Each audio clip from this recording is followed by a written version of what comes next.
Hey guys, and welcome to this new class in the course of Aerospace Engineering, Aircraft Systems and Avionics. Today we will be discussing the pneumatic system and specifically the users. Right, so as we mentioned previously, what we have is three main ways of getting supply of air, high pressure air inside of the aircraft. So the first way is by utilizing the engines that we have, or either by using the APU, or either a ground supply, okay, simply using a ground supply.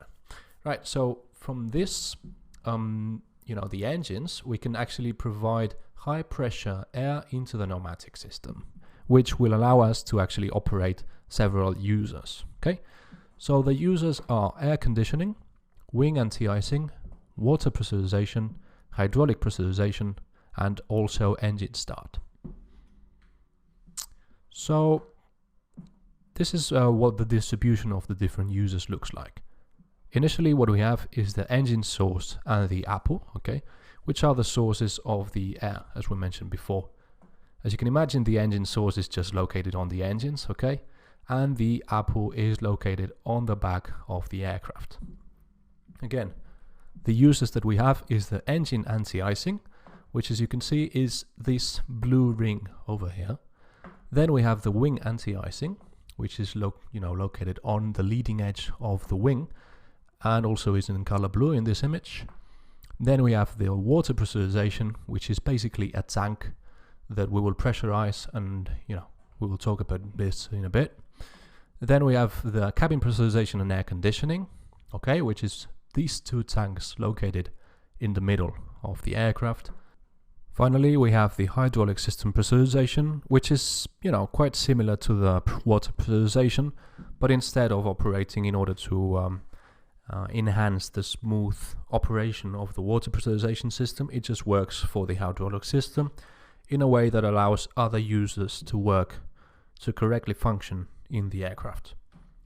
Okay, so in terms of the wing and engine anti-icing, what we need to know is that we have, engine bleed air coming from the engine, or either APU bleed air, which is then used, okay, this air, you have to consider that it's coming at a relatively high temperature, is used to actually heat up the temperature of the outside material of the leading edge of the wing, okay? So the idea is that we need to make sure that the temperature is relatively high of this material, and this material over here, okay, also the the leading edge of the wing, but also of the engine, as we mentioned before, in order to make sure that no ice will form on the outside, okay?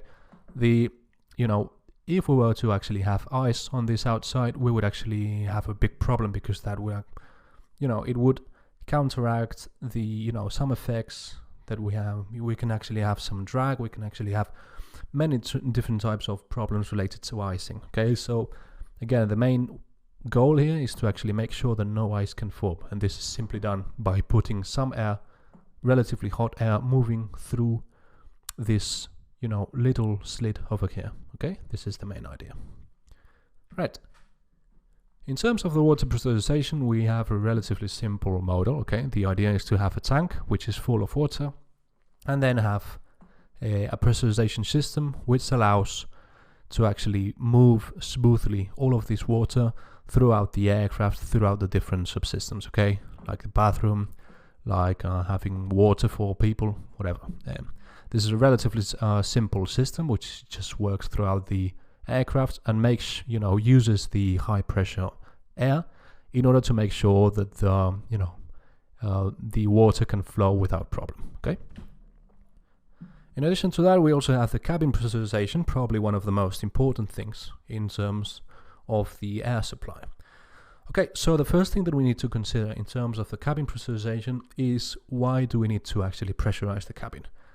And this is because of the fact that because we want to reduce the drag, the overall drag of our aircraft, we'll try to fly at very high altitudes, okay? So flying at very high altitudes implies, apart from having relatively low drag, it implies having almost no atmosphere, okay? So meaning that the pressure on the outside will actually be very, very low. And this will be a problem because of the fact that as humans, we need some amount of pressure in order to survive and have enough oxygen, for instance. So one way would be to actually drop the masks of oxygen and use additional oxygen throughout the aircraft. Another way of doing it, probably more simple, is just to use the air outside and to actually compress it at a high pressure, and then by using a control valve, okay, we input this air and we make it go through the air conditioning filter in order to make sure that it is safe for us to breathe it. And this air will move around the aircraft without no problem throughout different subsystems and tubes and so on. And finally, what we will have is an outflow valve on the end, which will allow for the for the regulation of pressure inside of the cabin. Right, so the main idea is that we will have an outflow valve, as you can see over here, and 2 cabin pressure controllers on the cockpit, okay, controlled by the pilot. So basically the pilot will decide what cabin pressure he wants the aircraft to be in, and the extra pressure that we might have inside of the cabin will simply passively move out throughout the outflow valve, okay? Right, so again, if you have any doubts, if you want more information on some of these subsystems, just let me know. I'll try to provide the best that I can, okay? And if you're following the course and you think the course is fine, if you can actually provide a good review or something of the sort, because that actually improves a lot my chances of moving, having this course displayed to more people, okay? That would be great. So thanks again, and let's continue.